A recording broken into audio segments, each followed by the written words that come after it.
On this Yizkor morning, I'm bringing you yet another podcast. I am not a lover of listening to books, but for some reason, I love podcasts. Before Pesach, I was listening to Dan Senor's Call Me Back. It is a podcast of all things Jewish, tradition, text, culture, and politics. On this particular episode, he was talking to Rachel Goldberg-Polin, Hersh Goldberg of blessed memory's mother. If you remember, Hersh was a hostage that was murdered with 6 others by Hamas. Dan and Rachel were discussing the Haggadah and its obsession with memory. We are told over and over to remember. Remember what God did for us in the land of Egypt. Remember how God parted the sea. Remember how God carried us on eagle's wings. When Rachel spoke about memory, she said that memory can be very grounding or it can be drowning. Rachel talked about how important it is to learn from where we come from and what and who has come before us.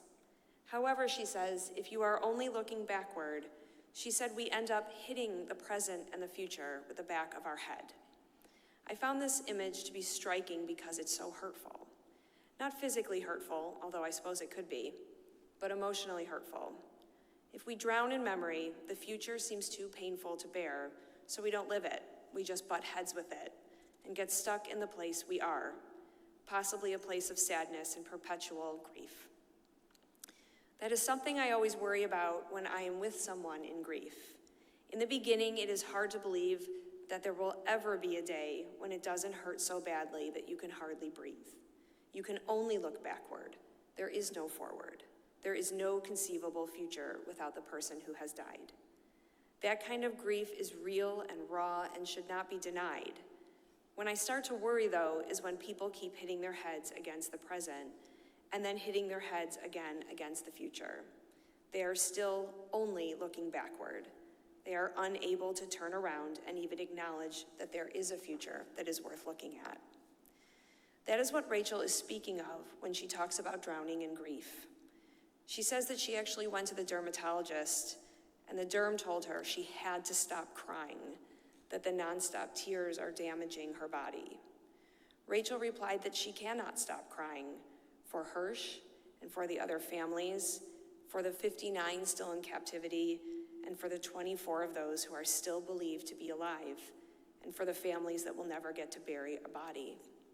Rachel cannot stop crying, but she still looks forward.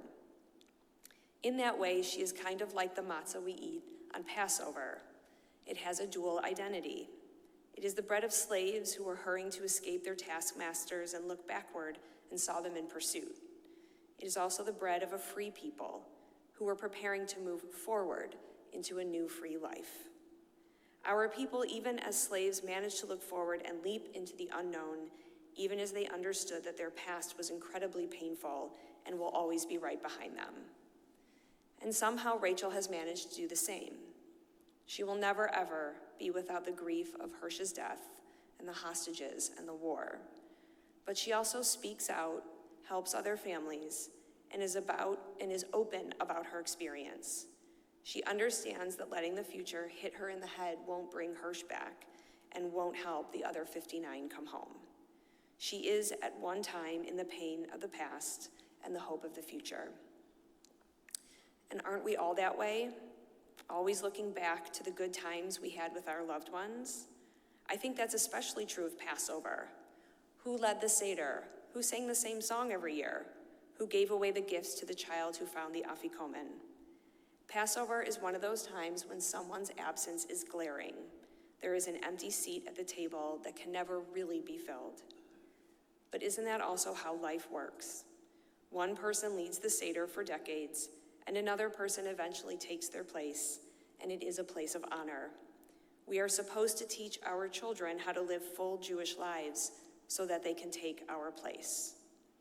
I once read somewhere that instead of calling ourselves empty nesters when our children leave the house, we should call ourselves bird launchers. Our challenge is to withstand the grief of someone we love not having had the chance to launch, or someone we love not having been there to see them fly. At my son Asher's bar mitzvah a month ago, his twin sister's stage of blessed memory was not there to be with him. Neither was Ryan's mother. One didn't launch, and one wasn't there to see him fly. Was it hard? Incredibly. Was it joyous? Absolutely. We cried and we laughed and we thank God for bringing us to that unbelievably emotional day and the privilege to share it with the people that we love the most.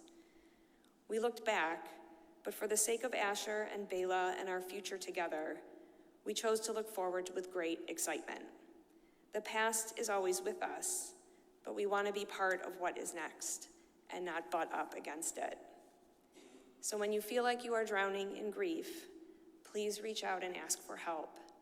If you feel like there is no future for you without your person, please know there are other people out there who feel the same, and talking to them might be helpful.